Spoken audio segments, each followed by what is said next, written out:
Hello friends, welcome to my YouTube channel. आज के इस वीडियो में हम यूजीसी नेट हिंदी के पाठ्यक्रम में संकलित हिंदी कविता के अंतर्गत कितनी नावों में कितनी बार कविता के एमसीक्यूज के प्रश्नों को देखेंगे। तो आइए देखते हैं। पहला प्रश्न है, कवि किसे ओ मेरी छोटी सी ज्योति कहकर संबोधित कर रहा है? सही उत्तर होगा ऑप्शन सी, सत्य या लक्ष्य। अगला प्रश्न, कवि अपनी यात्रा को किस प्रकार के साधनों से जोड़ता है? सही उत्तर होगा डगमग नावों से। अगला प्रश्न देखते हैं, डगमग नावों किसका प्रतीक हो सकता है? सही उत्तर होगा ऑप्शन बी, अस्थिरता और संशय भरी यात्रा का। अगला प्रश्न, कवि ने छोटी सी ज्योति को कुहासे में कैसे पहचाना? सही उत्तर होगा ऑप्शन सी, कुहासे की ही रुपहली झलमल में प्रभामंडल से।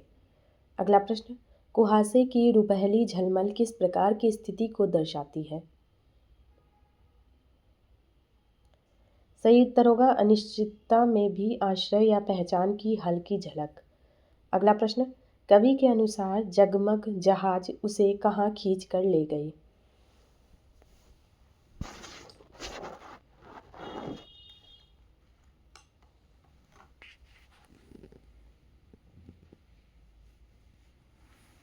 सही उत्तर होगा पराये देशों की बेदर्द हवाओं में। अगला प्रश्न, जगमग जहाज किसका प्रतीक हो सकते हैं?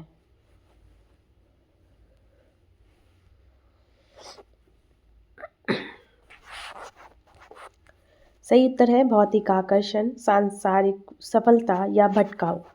अगला प्रश्न, वह नंगा तीखा निर्मम प्रकाश किस चीज को उघाड़ता है? सही उत्तर होगा नंगे अंधेरों को। अगला प्रश्न, कवि के अनुसार उस नंगे तीखे निर्मम प्रकाश में क्या नहीं बनते? सही उत्तर है प्रभा मंडल। अगला प्रश्न, कवि अनबूझे सत्य के लिए किस विशेषण का प्रयोग करता है?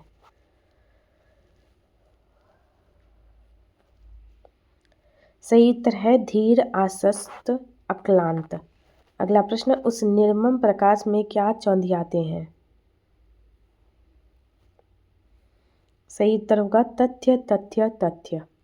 अगला प्रश्न, कवि किस बात पर जोर देता है कि उसे तथ्य नहीं बल्कि क्या चाहिए? सही उत्तर है सत्य। अगला प्रश्न, कविता के अंत में कवि स्वयं को किस अवस्था में पाता है? सही उत्तर है खिन्न विकल संत्रस्त।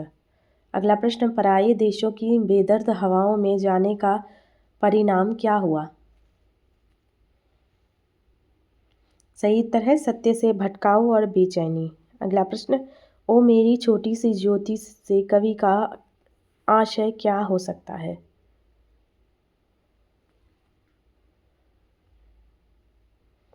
सही उत्तर होगा प्रेम, आस्था या चरम सत्य की विनम्र व अविचल उपस्थिति। अगला प्रश्न, कितनी दूरियों से कितनी बार कितनी डगमग नावों में बैठकर में कौन सा अलंकार प्रमुख है? सही उत्तर होगा पुनरुक्ति प्रकाश अनुप्रास। अगला प्रश्न, ओ मेरी छोटी सी ज्योति में कौन सा अलंकार है? सही उत्तर होगा संबोधन मानवीकरण का पुट। अगला प्रश्न, नंगे अंधेरों को और भी उघाड़ता रहता है एक नंगा तीखा निर्मम प्रकाश में कौन सा विरोधाभास निहित है? सही उत्तर होगा ऑप्शन बी, नंगा अंधेरा और नंगा प्रकाश। अगला प्रश्न, तथ्य तथ्य तथ्य की आवृत्ति किस भाव को दर्शाती है? सही उत्तर होगा तथ्यों की अधिकता और नीरसता। अगला प्रश्न, प्रभामंडल किसका सूचक है? सही उत्तर होगा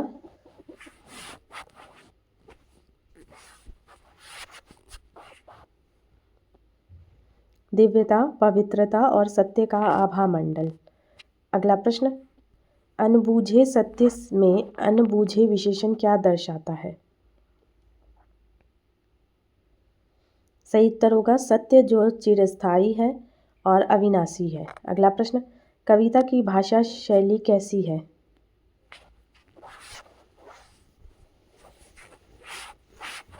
सही उत्तर होगा गहन बिंबधर्मी तत्सम प्रधान। अगला प्रश्न, धीर आश्वस्त अक्लांत विशेषणों का प्रयोग कवि ने अपनी किस स्थिति के लिए किया है?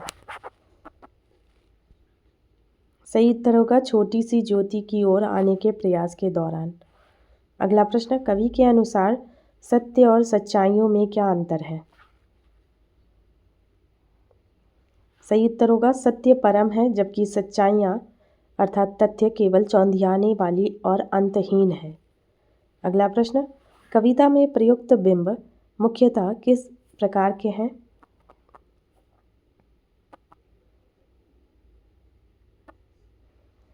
सही उत्तर होगा ऑप्शन सी दृश्य, ज्योति, नाव, कुहासा, जहाज, प्रकाश। अगला प्रश्न, इस कविता के रचयिता कौन है? सही उत्तर है अज्ञेय। अगला प्रश्न, अज्ञेय किस काव्य धारा के प्रमुख कवि माने जाते हैं? सही उत्तर होगा प्रयोगवाद और नई कविता। अगला प्रश्न, यह कविता अज्ञेय के किस काव्य संग्रह से संबंधित हो सकती है?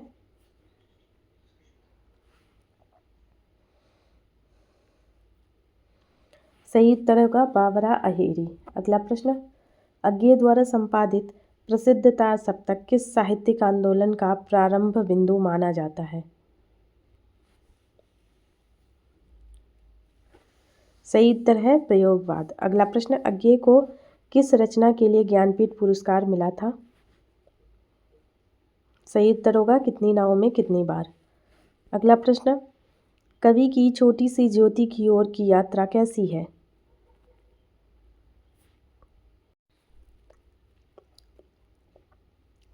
सही उत्तर है बार बार की और अनगिनत। अगला प्रश्न, प्रभामंडल किसका विशेष गुण है? सही उत्तर है छोटी सी ज्योति। अगला प्रश्न, अक्लांत शब्द का अर्थ क्या है? सही उत्तर है ना थकने वाला। अगला प्रश्न, संत्रस्त शब्द का क्या अर्थ है? सही उत्तर होगा भयभीत या आतंकित।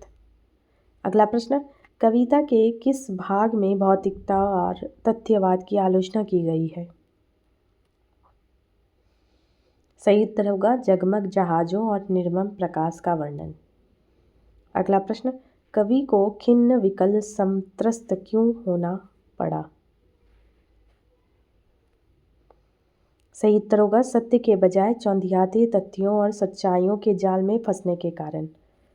अगला प्रश्न, बेदर्द हवाओं में बेदर्द विशेषण का क्या दर्शाता है? सही उत्तर है बाहरी दुनिया की संवेदनहीनता और कठोरता।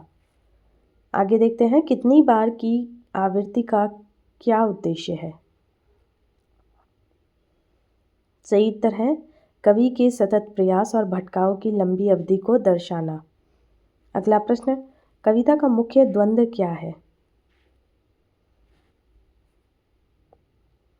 सही उत्तर है सत्य ज्योति और तथ्य निर्मम प्रकाश। अगला प्रश्न, कवि धीर आश्वस्त अक्लांत होते हुए भी बाद में खिन्न विकल संत्रस्त क्यों हो जाता है? सही उत्तर होगा सत्य की राह से भटककर तथ्य केंद्रित भौतिक संसार में भटकने के कारण। अगला प्रश्न, अंतहीन सच्चाइयाँ शब्द समूह किसका पर्याय हो सकता है? सही उत्तर होगा भौतिक और वैज्ञानिक तथ्य विवरण। अगला प्रश्न, कुहासे की सी छोटी सी रुपहली झलमल में किस रंग की प्रतीकात्मकता है? सही उत्तर होगा सफ़ेद या चांदी जैसा। अगला प्रश्न, ओ मेरी छोटी सी ज्योति में छोटी सी विशेषण का प्रयोग क्या दर्शाता है?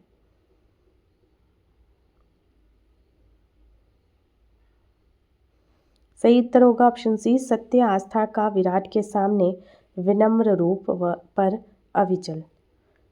अगला प्रश्न, नंगे अंधेरों को में नंगे विशेषण का क्या अर्थ है?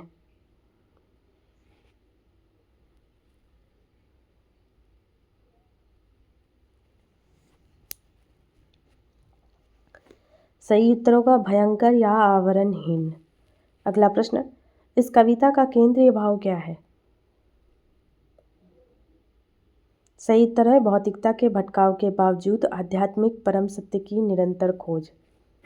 अगला प्रश्न, कवि ने अपने परम लक्ष्य को प्राप्त करने के कितने प्रयास बताए हैं? सही उत्तर होगा अनगिनत, कितनी दूरियों से कितनी बार। अगला प्रश्न, निर्मम शब्द का सही अर्थ क्या है? सही उत्तर है ममता रहित। अगला प्रश्न, कवि का अपनी छोटी सी ज्योति पर किस प्रकार का विश्वास है? सही उत्तर है अटूट। अगला प्रश्न, यदि डगमग नाव संघर्ष को दर्शाती है तो जगमग जहाज क्या दर्शाता है? सही उत्तर होगा आकर्षक लेकिन भ्रामक समृद्धि। अगला प्रश्न, कवि ओ मेरे अनबूझे सत्य कहकर किसे याद करता है? सही उत्तर होगा ज्योति को।